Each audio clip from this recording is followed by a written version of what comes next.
नाजरीन अस्सलाम वालेकुम। भैंसा अपडेट न्यूज में आप तमाम का खैर मकदम है। जिले Nirmal SP doctor Janaki Sharmila IPS ने भैंसा एसपी कैंप ऑफिस में प्रेस कॉन्फ्रेंस के दौरान बताया कि भैंसा पुलिस ने पीडीएस चावल की गैर कानूनी मुंतकिली को नाकाम बनाया है और कहा कि जुमा की रात के औकात में एक कार भैंसा के निर्मल रोड पर वापस आ रही थी और महाराष्ट्र से निर्मल की तरफ जा रही 16 टायर वाली लारी ने इसे टक्कर मार दी। लारी ड्राइवर से बात करने पर मशकूक जवाब दिया, जिस पर भैंसा पुलिस ओहदेदारों ने जिले एसपी को इत्तला दी, जिस पर जिले एसपी ने लारी में मौजूद चावल की जांच करने का हिदायत दी। जांच करने पर 800 चावल के थैलों में 40 टन पीडीएस चावल पाए गए, जिन्हें पॉलिश करके बारीक चावल के तौर पर धर्माबाद महाराष्ट्र के रऊफ नामी शख्स के गोदाम से लाया जा रहा था।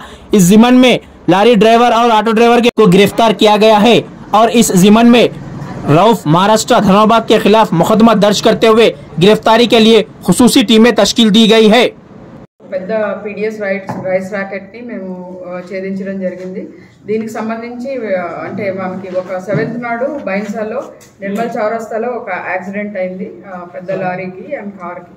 యాక్సిడెంట్ అయినప్పుడు చూస్తే దాని నిండా పీడిఎస్ రైస్ ఉంది, దాంట్లో 370 బస్తాల పీడిఎస్ రైస్ ఉంది। సో ఎందుకు ఇన్ని బస్తాలు ఉన్నాయి అనేసి మనం దాన్ని అక్కడి నుంచి ఇన్వెస్టిగేట్ చేయడం జరిగింది। దానికి సంబంధించిన ఇన్వెస్టిగేషన్లో చాలా వరకు మనకి అన్ని ఫ్యాక్ట్స్ బయటపడ్డాయి। అక్కడ అతను మామిడాకు సంబంధించి వేరే ఒక రైస్ మిల్ దగ్గర లక్ష్మణ్ చందాలో ఒక రైస్ మిల్కి ఈ పీడిఎస్ రైస్ అంతా వెళ్తుంది। అక్కడ పీడిఎస్ రైస్ ఖాళీ చేసిన తర్వాత మళ్ళీ తిరిగి ఇతను ధర్మాబాద్ వెళ్ళిపోతాడు।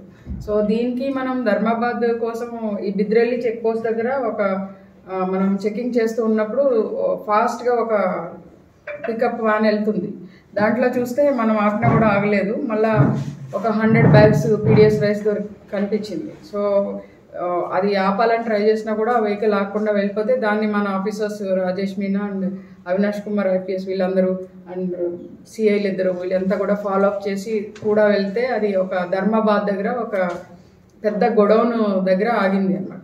సో ఆ గొడౌన్లో ఏంటంటే మన నిందితుడు ఒక రవూఫ్కి సంబంధించిన గొడౌన్ అది।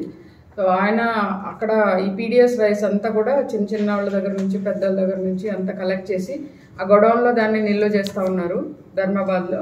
అక్కడ నుంచి మళ్ళీ లారీల ద్వారా రైస్ మిల్స్కి సప్లై చేస్తూ ఉంటారు। సో ఇది అంతా ఒక సర్కిల్।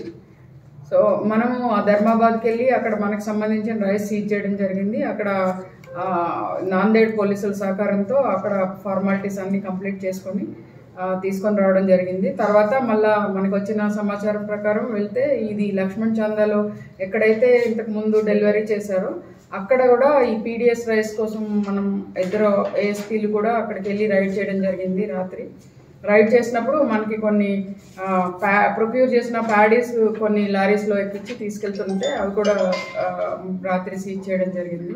సో ఇదంతా కూడా ఒక సర్కిల్ ఉంది, దీంట్లో అందరూ ఇన్వాల్వ్ అయి ఉన్నారు। ప్రజల దగ్గర నుంచి ఇది కొంతమంది దగ్గర కొంటున్నారు, అవంతా ఒక దగ్గర స్టాక్ చేస్తున్నారు, స్టాక్ చేసింది మళ్ళీ ధర్మాబాద్ తీసుకెళ్తున్నారు, ధర్మాబాద్ నుంచి తీసుకొచ్చి మళ్ళీ ఇక్కడ పాలిష్ చేసి అది సన్నబేన్ లాగా అమ్ముతున్నారు। సో ఇదంతా ఒక సర్కిల్ ఉంది। సో దీన్ని ఈ కేసుని మంచిగా ఇన్వెస్టిగేట్ చేసినందుకు ASP Avinash Kumar IPS and Rajesh Meena IPS and other officers వీళ్ళందరినీ కూడా నేను ప్రత్యేకంగా అభినందిస్తున్నాను। ఇప్పటివరకు మనం 40 టన్స్ ఆఫ్ రైస్ సీజ్ చేసాము, ఇంకా కూడా కొన్ని క్యాలిక్యులేట్ చేస్తున్నాము, ఈ దర్యాప్తు కొనసాగుతుంది। రైస్ మిల్ లక్ష్మణ్ చందా అంటే అవి కరీంనగర్ సుల్తానాబాద్ కి పంపించడానికి రెడీ అయ్యాయి। సో ఆ ప్లేస్ లో ఈ మనం ఏదైతే పట్టుకున్నామో ఆ రైస్ ఆ ప్లేస్ లో వెళ్ళాలి, మనకి రెడీ హ్యాండెడ్ చెప్తాను। మేము కూడా చాలా దర్యాప్తు చేస్తా ఉన్నాము, ఏదో చిన్న చిన్న లారీలు పట్టుకోవడము 10-20 బస్తాలు సీజ్ చేయడం ఇది కాదు కదా, టోటల్ రాకెట్ అంతా చెయ్యాలి। యాక్సిడెంట్ అయ్యేటప్పటికి ఆ వివరాలు ఇవి అన్ని కలిపి చేయడం జరుగుతుంది। नाजरीन आपके अपने YouTube चैनल भैंसा अपडेट न्यूज को लाइक शेयर और सब्सक्राइब जरूर करें।